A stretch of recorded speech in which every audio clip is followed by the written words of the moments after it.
Welcome to another edition of the SHU Sports Report. I'm Gino Ganello. Alongside me is my co-host, Kara Levine. Kara, how are you doing today? Gino, I'm doing great. How are you today? I'm doing great as well. Kara, we had quite the bleak week with the April showers coming in, but that didn't stop the Pioneers from succeeding, right, Kara?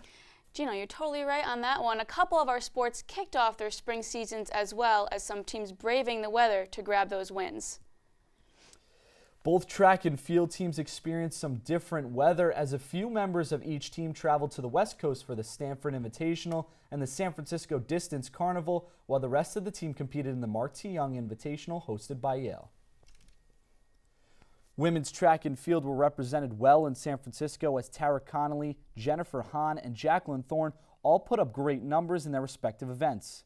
Connolly finished 19th overall in the 3,000-meter steeple with a time that was 2/10 off her personal best. She's now the best runner in the NEC in her event by almost a minute. Hahn recorded an outdoor season best in her 5,000-meter run, which put her second in the rankings, right behind her teammate Lindsay Lucas. Finally, freshman Jacqueline Thorne did run a personal best in the 1,500, which now ranks her first as well in the NEC in her respective event. Her performance on the West Coast earned her NEC Women's Track and Field Rookie of the Week.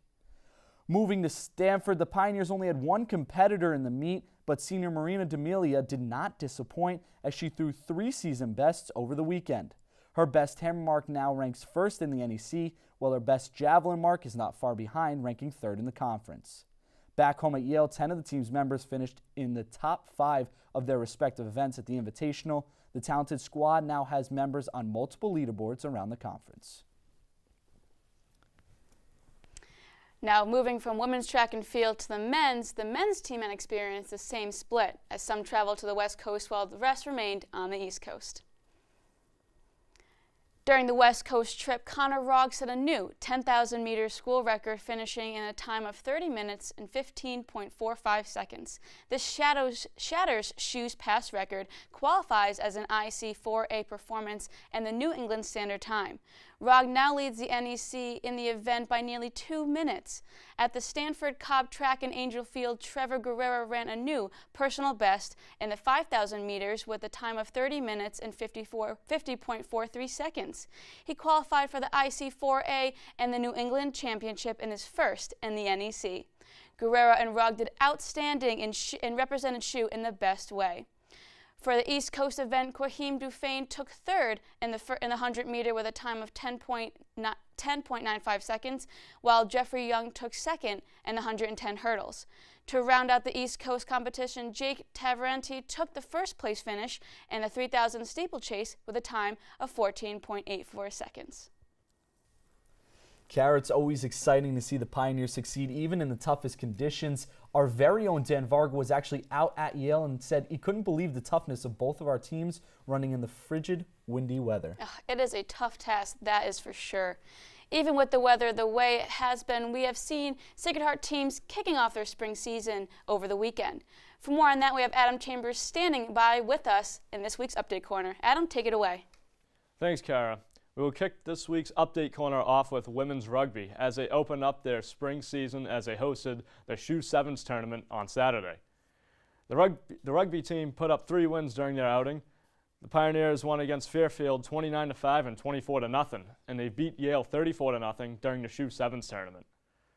Rugby travels to Providence, Rhode Island, Sunday, the 9th for the Browns Sevens tournament. The Sacred Heart women's rowing team opened up the spring season hosting Metro Atlantic athletic foes Fairfield, Iona, and Manhattan for the Fools Challenge meet. Due to the weather, the course was short in the 1,500 meters. The Varsity 8 squad took first place in the first race of the morning with a time of 7 minutes and 47.4 seconds. The second Varsity 8 team fought for the top spot but finished second, just a mere 1.3 seconds behind the Stags at 8 minutes and 21.3 seconds. The Pioneers look to keep the momentum going as they race this weekend at the Necht Cup at Mercer Lake, New Jersey. Sacred Heart Equestrian traveled to Connecticut College on Saturday for the Hunt Seat Regional Championship. Melissa Dander, Jackie Brown, Jessica Shalou, and Isabel Rodriguez qualified for the Zone Championship. Dander and Rodriguez took 2 first-place wins in a respective event, while Shalou took 2 second-place finishes, and Brown took 2nd and 3rd place in their respective events. The Pioneers are back in action Saturday, April 8th at the IHSA Hunt Seat Zone Championship at Mount Holyoke College. That's all we have for this week's segment of the Update Corner. For this week's Coach's Corner, Aaron Burrell is sitting with Coach Giaquinto. I'm here with head baseball coach Nick Giaquinto. Coach, I want to thank you for coming down and talking to us and catching us up on the 2017 season so far.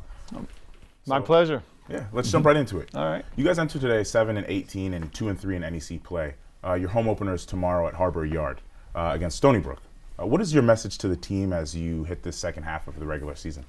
I've probably had a similar message for the last 29 years, and that's just keep working to improve. We have to continue to get better.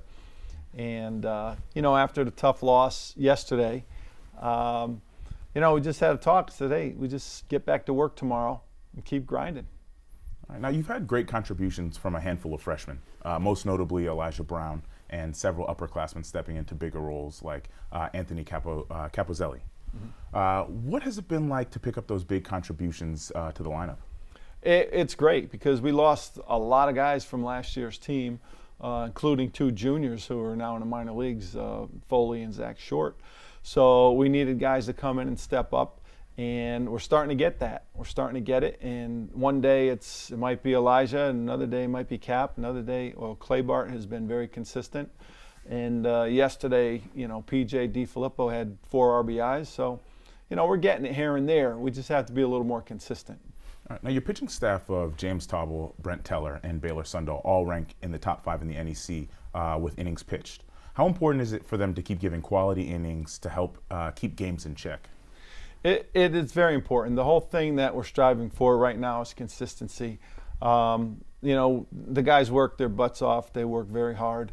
And we do have a little bit of inexperience, so it's just a matter of each weekend just trying to get a little bit better.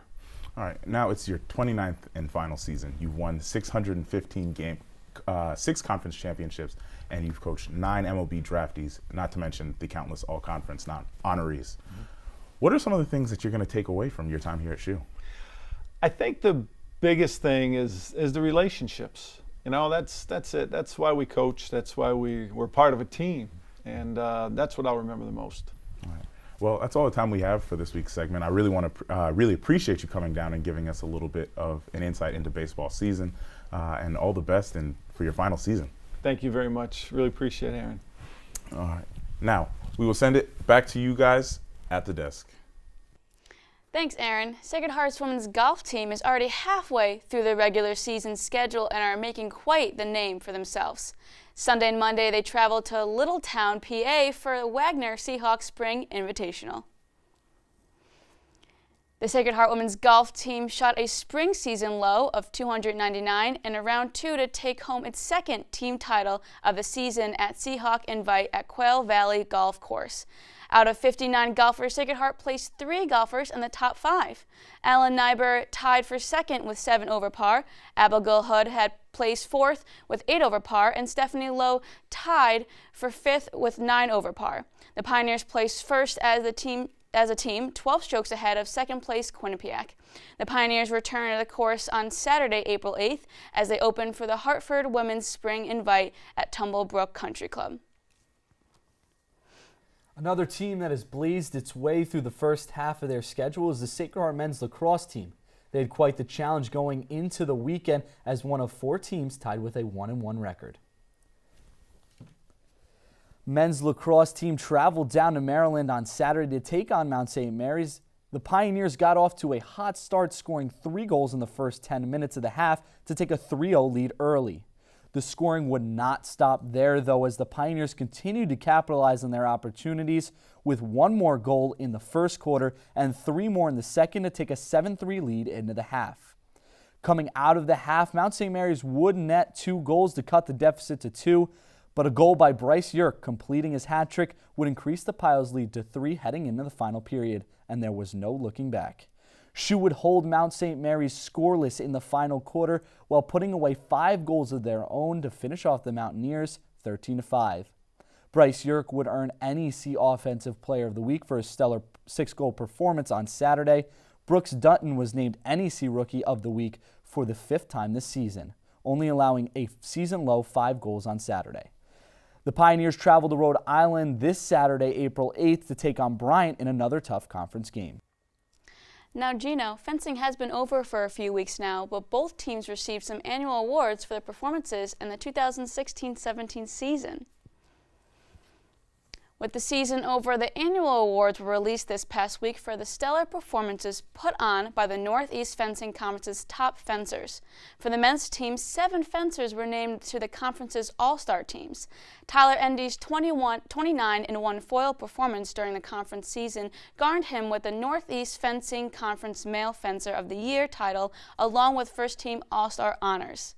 For the women's fencing team, Julia Green was selected as first-team All-Star for her 32-4 saber performance, while Samantha Abbott and Bailey Partridge were named second-team All-Star for their respected épée and foil performances.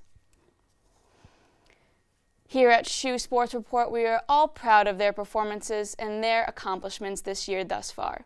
Unfortunately, that's all the time we have for this edition of this week's SHU Sports Report. And from all of us here, I'm Kara Levine. Enjoy your week. We'll see you next time.